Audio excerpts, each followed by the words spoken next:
Bonjour à tous et bienvenue sur ma chaîne YouTube. Je m'appelle Vikas Nera. Dans la vidéo d'aujourd'hui, nous allons voir comment installer le serveur de messagerie Milo sur Ubuntu.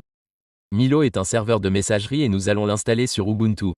J'ai listé ses fonctionnalités ici. Quelles sont-elles incluses? Il offre INAP et SMTP gratuitement. Vous pouvez également ajouter les domaines personnalisés de votre choix. Il inclut la messagerie web avec Runcube et bien plus encore. La réponse automatique et d'autres fonctionnalités sont incluses. SSL et DKIM sont installés. Il fonctionne sur Docker.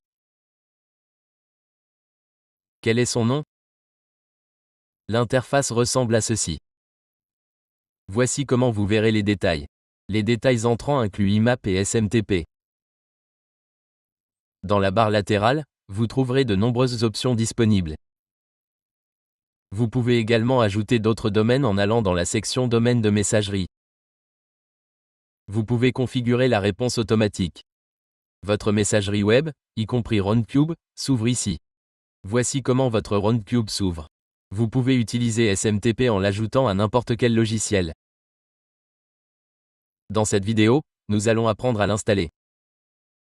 Commencez par vous procurer un VPS auprès de n'importe quel fournisseur. J'ai fourni des liens ci-dessous, notamment ceux de DigitalOcean. Si vous avez un ancien compte, utilisez-le, car les nouveaux comptes sont souvent bloqués par un blocage 425. Vous pouvez également vous en procurer un auprès d'OVH ou de Cabo. Allez dans Droplet et cliquez sur « Créer un droplet ». Créez ensuite une machine Ubuntu. Vous pouvez vous en procurer une auprès de n'importe quel fournisseur de VPS. Le domaine que nous utiliserons dans cette vidéo est celui-ci.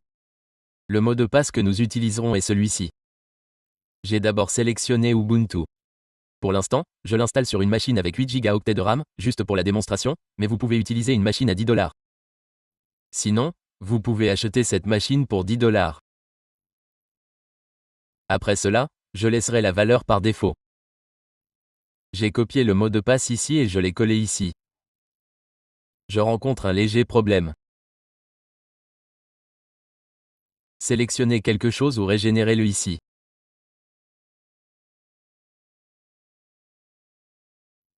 Après cela, vous devez saisir le nom d'hôte ici. Que faire avec ce nom d'hôte? Vous devez le copier dans le domaine. Dans le champ nom d'hôte, saisissez mail.votredomaine.com. Cliquez ensuite sur « Créer une droplet ». L'étape suivante consiste à configurer le DNS. Vous devez ajouter 2 ou 3 enregistrements, un enregistrement A et un enregistrement MX. Que faire en premier? Dès que j'obtiens l'adresse IP, je configure l'enregistrement A dans l'enregistrement MX. Je vais l'actualiser un peu, car je viens de créer la droplet. Je pense me souvenir de son adresse IP. Attendez une seconde. Je vais l'actualiser ici aussi. Ensuite, j'ajoute l'enregistrement A et l'enregistrement MX. L'adresse IP est ici. Que faire maintenant? Je dois ajouter 2 ou 3 enregistrements ici, dans la configuration DNS. J'ai accédé aux paramètres DNS de ce domaine. J'ajoute 2 enregistrements et un enregistrement MX. Je copie l'adresse IP à partir d'ici. Je saisis l'adresse IP ici et je règle le TTL à 600. Réglez-le à 600 pour tous les enregistrements. TTL signifie « Time to Live ». Cela garantit une indexation rapide de nos enregistrements. Je vais d'abord définir l'enregistrement A pour le domaine principal. Ensuite, je vais définir un enregistrement secondaire pour le sous-domaine de messagerie. Voici le troisième enregistrement, l'enregistrement MX. La valeur de l'enregistrement MX doit être mail.votredomaine.com. Définissez sa priorité sur 10. Il n'est pas nécessaire de saisir un AT ici. Si vous utilisez Freum, Namecheap ou GoDaddy, vous devrez peut-être inclure le symbole « IT », mais ce n'est pas nécessaire ici. Je vais enregistrer ces 3 enregistrements maintenant. Attendez une seconde, je n'ai pas encore saisi le deuxième. Bon, ajoutons un autre enregistrement ici. Attendez une seconde. Je vais le coller ici. Définissez le TTL sur 600 ici. Le voici. Pour la messagerie, cliquez sur « Enregistrer les modifications ». Bon. Que faire après avoir ajouté ces 3 enregistrements? Ouvrons Putty. Bon, j'ai ouvert Putty ici. Ouvrez-le. Cliquez. Sélectionnez « Oui ». La connexion est route. Le mot de passe est celui-ci. Vous l'utiliserez partout. Bon. Coller. Cliquez. Appuyez sur Entrée. OK. Vous êtes maintenant connecté en tant qu'utilisateur root. Que faites-vous maintenant? Copier et coller les commandes de mon site web une par une. OK. Je vais copier ces deux commandes ensemble à partir d'ici.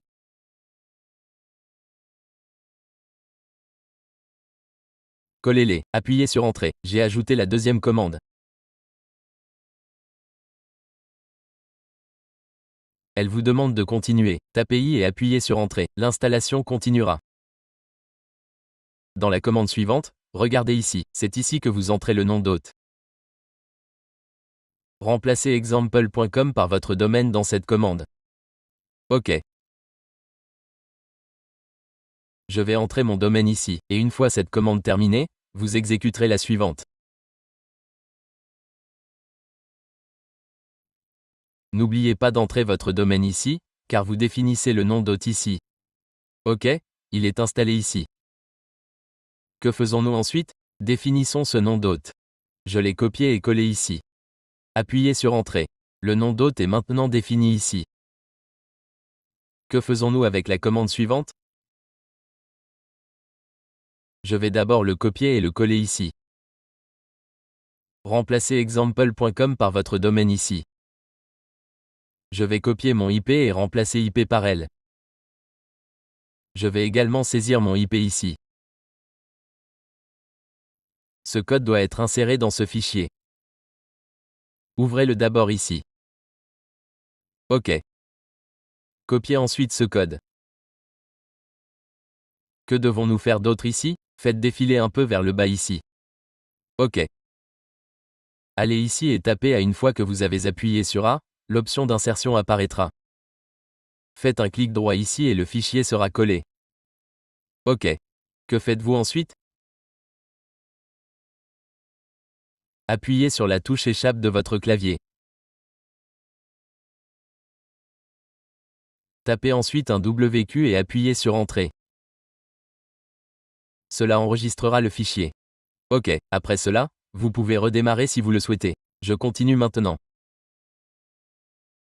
Exécutez ensuite cette commande pour autoriser tous ces ports. OK. Ensuite, vous devez installer Docker et Docker Compose. Commençons par installer Docker. Mettons à jour le système. Appuyez d'abord sur Entrée, puis copiez cette deuxième commande. Il vous suffit de copier-coller les commandes ici. OK. Exécutez ensuite cette commande. Copiez-coller-la. Si vous utilisez Ubuntu, exécutez cette commande pour Ubuntu 20.04 ou 18.04. Copiez et collez cette commande. OK. Appuyez sur Entrée. Ensuite, faites défiler vers le bas et copiez-coller ces deux commandes. Exécutez la première commande. Exécutez ensuite la deuxième commande. Pour continuer avec la deuxième commande, saisissez I et appuyez sur Entrée. OK. Que faire ensuite? Ajouter un utilisateur au groupe Docker. Ce sont deux commandes. Vous pouvez les exécuter une par une si vous préférez. Je vais les copier ensemble. OK, copier. L'installation est en cours. La première commande est terminée. Exécutez maintenant ce nouveau groupe, la commande Docker 2, pour vérifier si Docker est installé. Exécutez la commande Docker version. Si un numéro de version apparaît, cela signifie que Docker est installé. Maintenant, configurons Docker Compose. Exécutez d'abord ces deux commandes. Le système doit être mis à jour. Installez ensuite curl. Exécutez les deux commandes ici. Appuyez sur Entrée. Exécutez ensuite cette commande. Copier-coller. Appuyez sur Entrée. Puis cette commande. Copiez-la. Collez-la. Accédez ensuite au chemin du fichier. Copions-la. Collez-la et ajoutez l'utilisateur. Vous pouvez ignorer celle-ci si vous le souhaitez, mais je vais l'exécuter quand même. Ensuite, copiez-la et collez-la ici. OK. Alors, copions ceci. Collez-la. Copions ceci. Collez-la ici. Appuyez sur Entrée. Voici 2 ou 3 commandes. Je vais les copier ensemble. Appuyez sur Entrée. OK. Après cela, je dois coller la configuration Docker. Donc, j'ouvre ce fichier. Voici le code. Je dois insérer ceci. OK. Je vais copier ceci. D'abord, je vais taper A, puis l'option d'insertion apparaîtra. Ensuite, appuyez sur Échappe sur votre clavier. Ensuite, tapez AWQ et appuyez sur Entrée. OK. Que faites-vous ensuite? Vous devez copier ces 3 ou 4 commandes. Je vais les copier ensemble. Ensuite, venez ici et collez-les. Ces 3 ou 4 commandes s'exécuteront une par une. Maintenant, Docker est en cours de composition. OK. Très bien. Toutes les commandes ont été exécutées. Que dois-je faire maintenant? Je dois aller à cette URL.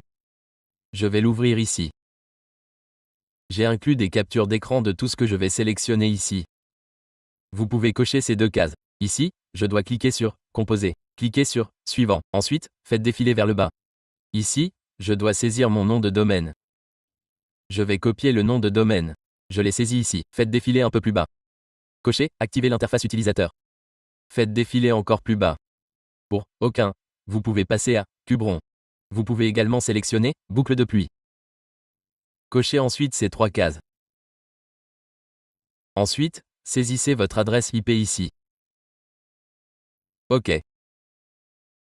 Activez-la ici, et saisissez votre nom d'hôte public.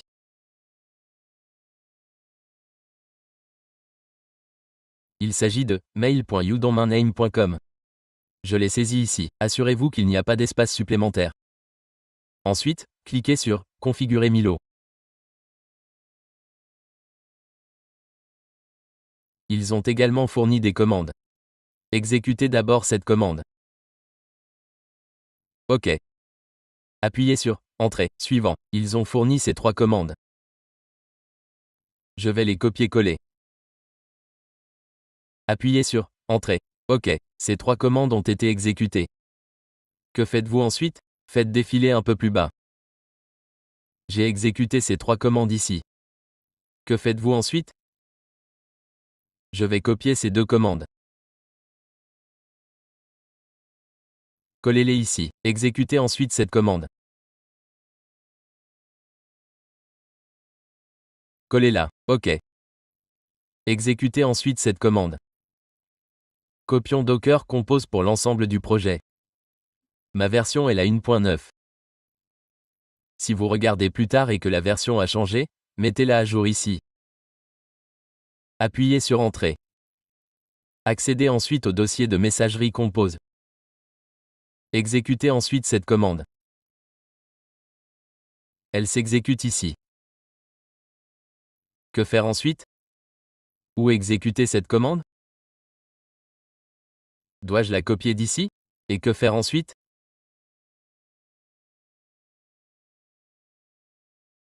Remplacez maintenant example.com par votre domaine. Ou vous pouvez copier cette commande directement d'ici. Avez-vous saisi votre domaine ici? Vous pouvez également remplacer password par votre propre mot de passe. Mais je vais aussi utiliser celui-ci. Le mot de passe lui-même est password. OK, c'est fait. Exécutez ensuite cette commande. C'est la même que la précédente. Remplacez simplement example.com par votre domaine ici. Je l'ai saisi. Cela va créer un utilisateur. Vous voyez, cela crée un utilisateur administrateur. Que faire maintenant? Comment se connecter ici? Utilisez mail. Votre domaine. Admin. OK, faisons-le ici. Ouvrez-le. Vous voyez, mail.nomdedomaine.com est ici. Les identifiants d'administrateur sont ici. OK, faisons-le ici.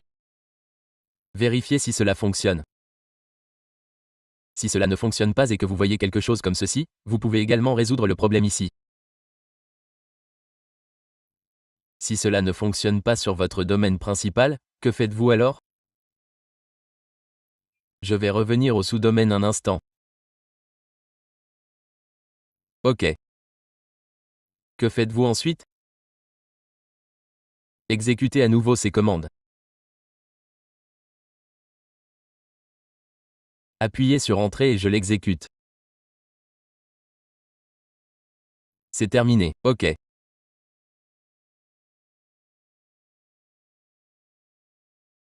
Composez-le, et il est en cours de récréation. OK. Une fois terminé, vérifiez à nouveau. Cela a-t-il fonctionné ici? Regardez ici, il démarre. OK. Une erreur de passerelle incorrecte s'affiche ici. Voici comment y remédier. Exécutez à nouveau cette commande. Maintenant, actualisons-la. Regardez ici, cela fonctionne. Si vous rencontrez le même problème, faites ceci et cela fonctionnera à nouveau. OK. Que faites-vous ensuite? Quel sera votre identifiant de messagerie ici? Regardez, c'est écrit ici. Et quel est le mot de passe? Voici le mot de passe. Si vous l'avez utilisé, vous pourrez le modifier ultérieurement. Après vous être connecté, vous serez invité à vous connecter à la messagerie web ou en tant qu'administrateur. Connectez-vous en tant qu'administrateur. Ensuite, revenez ici pour modifier votre mot de passe ou d'autres paramètres en accédant aux paramètres. OK. Vous trouverez tout ce que vous souhaitez modifier ici, je pense. OK, attendez une seconde, nom d'affichage.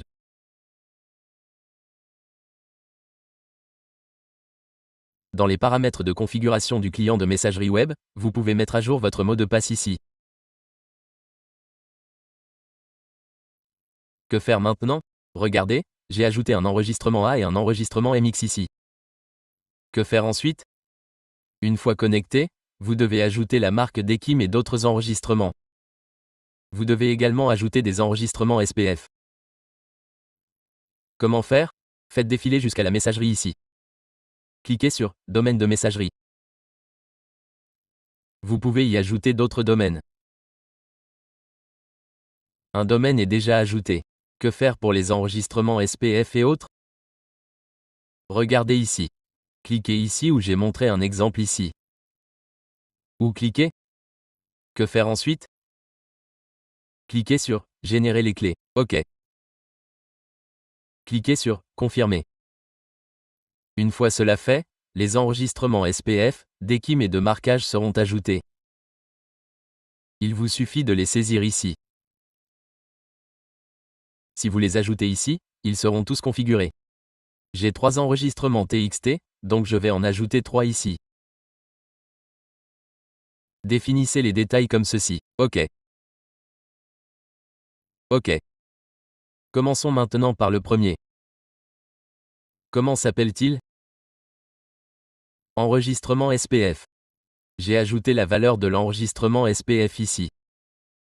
Le TTL est de 600. Ensuite, nous allons ajouter l'enregistrement de marquage. Il s'agit du code de l'enregistrement de marquage. Il s'agit du domaine, de notre nom d'hôte. Ensuite, nous ajouterons l'enregistrement d'Ekim. Il s'agit du code de l'enregistrement d'Ekim. OK. Et voici notre nom d'hôte. J'ai ajouté les 3 enregistrements ici. Ensuite, je vais enregistrer les modifications en cliquant sur « Enregistrer les modifications ». Les 3 enregistrements ont été ajoutés ici. OK. Après avoir ajouté les 3 enregistrements, vous pouvez tester votre SMTP et plus encore. Cliquez sur « Configuration client » pour afficher les détails IMAP et SMTP. Voici la messagerie web. Cliquez sur « Accéder à la messagerie web », ouvre un cube rond ou similaire. Il s'agit de l'administrateur. Vous pouvez créer un nombre illimité d'utilisateurs à partir d'ici. Dans la section Domaine, vous trouverez une option de gestion. Cliquez sur « Gestionnaire ». Attendez une seconde. Je vais revenir un peu en arrière. Cet utilisateur est comme un compte de messagerie. Cliquer dessus n'affiche qu'un seul utilisateur pour le moment, mais vous pouvez en créer autant que vous le souhaitez. Vous pouvez définir des limitations et d'autres paramètres. Vous pouvez également définir des mappages pour les identifiants autorisés ou en ajouter 3 ici. Nous sommes actuellement dans les paramètres clients. Testons maintenant le SMTP.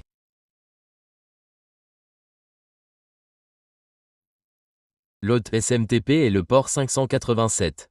Activez les deux ici, car SSL est installé. Le mot de passe est simplement « mot de passe ». Je vais envoyer un email depuis cet emplacement et vérifier mon score sur mail testé. Je l'ai copié et collé ici. Attendez, est-ce que je viens d'ajouter ces enregistrements? Regardez, l'email a été envoyé avec succès. Cliquez sur « Vérifier votre score » pour voir le résultat. Je viens d'ajouter ces enregistrements, je ne suis donc pas sûr qu'ils soient indexés. Je vais vérifier. Regardez ici, mon score est de 5,67. Je vais maintenant vous montrer les problèmes. Pour l'instant, mon DKIM n'est pas signé. Je pense que si vous vérifiez après 1 minute ou 2, il apparaîtra comme signé. Ok, mon courrier est bien envoyé. Donc ça fonctionnera aussi ici pour DKIM. Vous pouvez retourner dans le DNS de messagerie et vérifier tous ces enregistrements.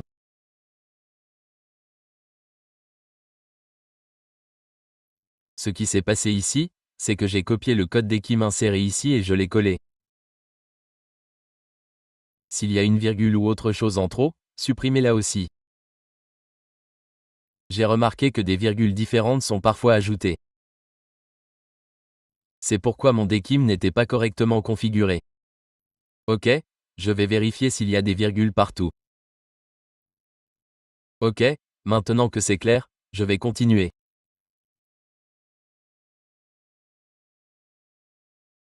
Je vais le copier et le tester à nouveau.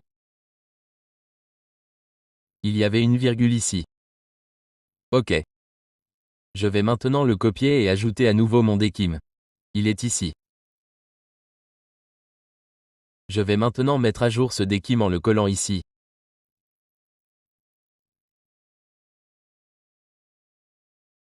Ensuite, je vérifie à nouveau s'il est indexé. Ok, notre DKIM s'affiche correctement. Il y avait une erreur de syntaxe. Il affichait des problèmes DKIM en rouge. Maintenant, il s'affiche correctement. Envoyons à nouveau un email. Cliquez sur « Envoyer » ici et testez à nouveau pour voir votre nouveau score. Maintenant, votre DKIM et les autres enregistrements sont correctement indexés grâce à la suppression de la virgule. Voyons quel score vous obtenez. Regardez ici, votre score est maintenant de 10 sur 10. Auparavant, il était d'environ 5 à cause de DKIM. Mon problème DKIM est maintenant résolu. Notez qu'il y avait 2 virgules ici. Vous voyez, j'en ai ajouté. Supprimez-les, car elles provoquent des erreurs de syntaxe. C'est pourquoi cela se produit. Sinon, DKIM ne fonctionnera pas correctement. Maintenant, tout est correctement configuré. Mon email est également envoyé ici. J'ai une note de 10 dixièmes ici. Vous trouverez toutes les commandes et les détails sur mon site web. N'hésitez pas à y jeter un œil. Si vous n'êtes pas encore abonné à ma chaîne YouTube, abonnez-vous. J'ai aussi réalisé des vidéos sur l'échauffement IP et bien plus encore, alors n'hésitez pas à les consulter. Merci de votre attention.